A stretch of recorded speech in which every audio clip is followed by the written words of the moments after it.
Hello students, today we will teach lesson 3rd, the sound of music, with their meaning of new words and explain into Hindi. I have underlined this story related to Evelyn. She was totally deep, but she fought against physically disability and become a source of disabled person. Let's begin. यह एक ऐसी लड़की की कहानी है जिसे कुछ समय बाद सुनाई देना बंद हो जाता है, किंतु वह हिम्मत नहीं हारती और एक सामान्य जीवन जीकर म्यूज़िक की दुनिया में बहुत ऊंचाई तक जाती है। Rush hours crowds jostle the position on the underground train platform. A slight girl looking younger than her 17 years was nervous yet excited as she felt the vibration of the approaching train. It was her first day at the prestigious Royal Academy of Music in London and daunting enough for any teenager fresh from a Scottish farm. But this inspiring musician faced a bigger challenge than most. She was profoundly deaf.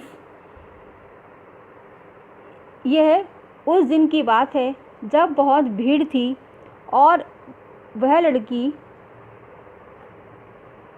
But first of all, I will explain words meaning. Jostle means धक्का मुक्की, slide means पतला, excited means उत्साहित, prestigious means होता है प्रतिष्ठित, daunting means मुश्किल, inspiring means होता है महत्वाकांक्षी। यह उस दिन की बात है जब वह लड़की धक्का मुक्की कर रही थी क्योंकि प्लेटफॉर्म अंडरग्राउंड था और वहाँ भीड़ ज़्यादा थी। वह छोटी सी लड़की जो 17 साल की थी, लेकिन वो अपनी उम्र से भी छोटी लग रही थी। वह नर्वस थी पर एक्साइटेड थी। जो ट्रेन आ रही थी उसको वो महसूस कर पा रही थी। किसके द्वारा? वाइब्रेशन के द्वारा। लंदन में म्यूज़िक की एक फेमस एकेडमी है, उसमें उसका पहला दिन था, लेकिन उसके लिए वो बहुत डरावना और मुश्किल था, जितना कि एक टीनेजर के लिए होता है। क्यों? वह सुन नहीं सकती थी, इसीलिए उसके पास बहुत सारी चुनौतियां थीं। उसकी घबराहट उसकी चुनौती नहीं थी। वो प्रोफाउंडली डीप माने होता है टोटली वह बहरी थी। सेकंड पैराग्राफ, एवलिन ब्लीडिंग loss of hearing had been gradual. Her mother remembers notice something was wrong when the 8-year-old Evelyn was waiting to play the piano. They called her name and she didn't move. I suddenly realized she hadn't heard, says Isabel Glenning. For quite a while Evelyn managed to conceal her growing deafness from friends and teachers, but by the time she was 11, her marks had deteriorated and her headmistress urged her parents to take her to a gradual means होता है धीरे धीरे, conceal माने होता है छुपाना और डेटीरिएंट माने होता है हास्य होना या अवनति। एवलिन की सुनने की ताकत धीरे धीरे ख़त्म हुई। लॉस ऑफ हियरिंग, उसकी सुनने की शक्ति धीरे धीरे ख़त्म हुई। उसकी माँ याद करती है जब वह 8 साल की थी और उसको पियानो बजाने के लिए उसका नाम पुकारा जा रहा था, वह अपनी जगह से हिली नहीं। तब उसकी माँ को रियलाइज़ हुआ कि उसने सुना नहीं। इज़ाबेल ग्लेनी, जो उसकी माँ का नाम है, वो बताती हैं कि उस दिन मुझे पूरी तरह से पता चला कि एवलिन सुनने में असमर्थ है, किंतु कुछ समय तक एवलिन इस बात को छुपाने में अपने मित्रों और शिक्षकों से कामयाब रही। Specialist, it was then discovered that her hearing was severely impaired as a result of gradual nerve damage. They were advised that she should be fitted with hearing aids and sent to a school for the deaf. Everything suddenly looked black, says Evelyn. फिर एक दिन उसकी teacher ने, जब वो 11 साल की थी, नोटिस किया कि उसके नंबर बहुत नीचे गिरते जा रहे हैं, तो उसकी हेड मिस्ट्रेस ने उसके पालक को बुलाया और उनसे रिक्वेस्ट करी कि उसे स्पेशलिस्ट के पास लेके जाएं। उस दिन उसके पालक को पूरी तरह पता चला कि उसके सुनने की शक्ति जा चुकी है। उसके नर्वस सिस्टम में कहीं कुछ डैमेज हुआ, लेकिन वो स्लो धीरे धीरे हुआ, जिससे उनको उसके कारण का पता नहीं चल सका। उसकी हेड मिस्ट्रेस ने उनको सलाह दी कि उसको हियरिंग एड्स मीन्स होता है जो कानों में को सुनने के जो यंत्र लगाए जाते हैं, जिससे वह सुन सके, और उसे उसी प्रकार के स्कूल में भेजा जाए जहाँ पे इस तरह के बच्चे पढ़ते हैं। बट फिर एवलिन कहती है कि उस दिन मुझे लगा कि शायद मेरे लिए सब कुछ ख़त्म हो गया, किंतु but Evelyn was not going to give up. She was determined to lead a normal life and pursue her interest in music. One day she noticed a girl playing a xylophone and decided that she wanted to play it too. Determined means होता है दृढ़ शक्ति, और xylophone होता है एक प्रकार का यंत्र जिसको बोलते हैं जल तरंग। परकशनिट्स माने होता है बजाने वाला। लेकिन एवलिन ने डिसाइड कर लिया था कि वह सामान्य जीवन जिएगी और कभी भी हार नहीं मानेगी। उसकी जो रुचि है संगीत में, वो उसको फॉलो करेगी। एक दिन उसने देखा कि एक लड़की जाइलोफोन बजा रही थी। एक ऐसा यंत्र है जिसे स्टिक की सहायता से बजाया जाता है। उस दिन उसने निर्णय लिया कि वह भी ये बजाएगी, और यह बात वह जिससे भी कहती हर कोई उसकी बात को अनसुना कर देता था। Most of the teacher discourage her but Persuades Ron Forward supported her potential. She began by tuning to large drums so different notes. Don't listen through your ears, he would say. Try to sense it some other way, says Evelyn.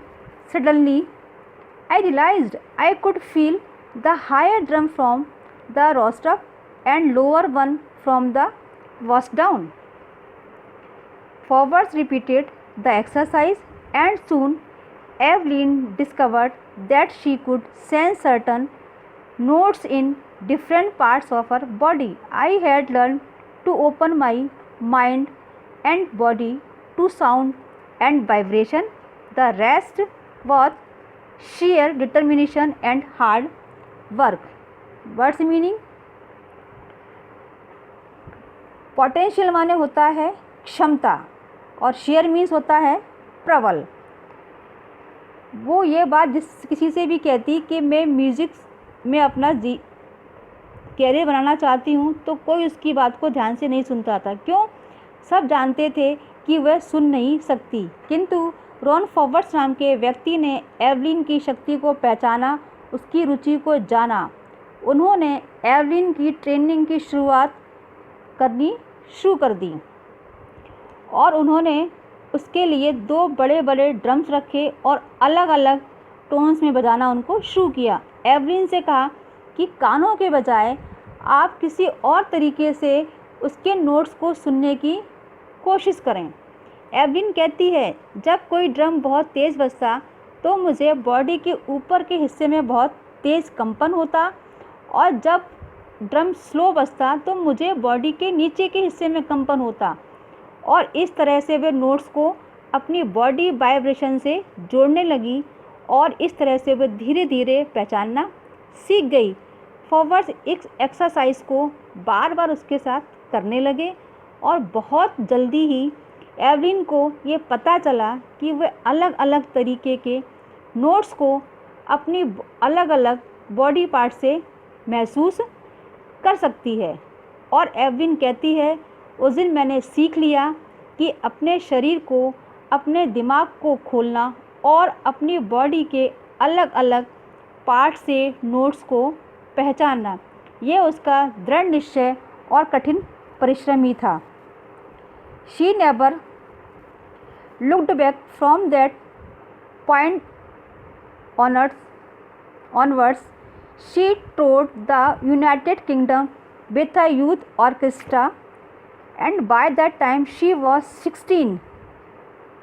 इसके बाद Evelyn ने कभी पीछे मुड़कर नहीं देखा। एक youth orchestra के साथ उसने यूनाइटेड किंगडम का टूर किया जब वो 16 साल की थी। She had decided to make music her life, और उसने निश्चय कर लिया कि वह संगीत को ही अपना जीवन बनाएगी। She audition for the Royal Academy of Music and scored one of the highest marks in the history of the academic. She gradually moved from orchestra work to solo performance, और उसने डिसाइड कर लिया कि वो संगीत को अपना जीवन बनाएगी। उसने रॉयल एकेडमी ऑफ म्यूज़िक के लिए ऑडिशन दिया, जिसके लिए वे उस दिन उस ट्रेन का प्लेटफॉर्म पर इंतज़ार कर रही थी, और उसमें उसने एकेडमी की history,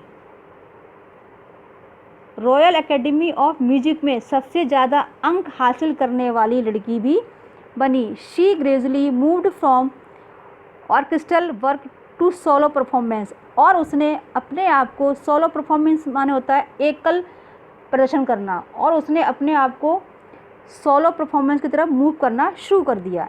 and the end of her 3 years course she had capture most of the top awards, और धीरे धीरे वह अपना अकेले ही प्रदर्शन करने लगी, और उन 3 सालों के ख़त्म होते होते उसने सभी उच्च इनाम हासिल भी कर लिए थे।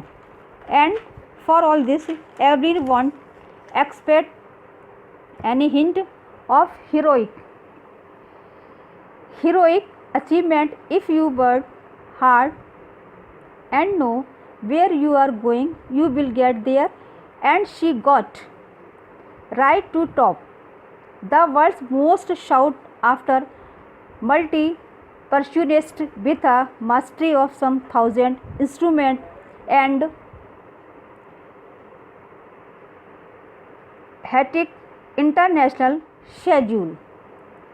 और वह कहती है, मेरे लिए कोई साहसपूर्ण अचीवमेंट नहीं थी। यदि आप मेहनत करते हैं और आपको पता है आप कहाँ जाना चाहते हो, तो आप वहाँ ज़रूर पहुँचोगे। और वो उस ऊंचाई तक पहुँच गई थी। वह दुनिया की सबसे ज़्यादा डिमांडेड और हज़ारों यंत्रों को बजाने में सक्षम हो चुकी थी। उसका शेड्यूल बहुत बिजी था, वह दुनिया भर की सैर कर रही थी।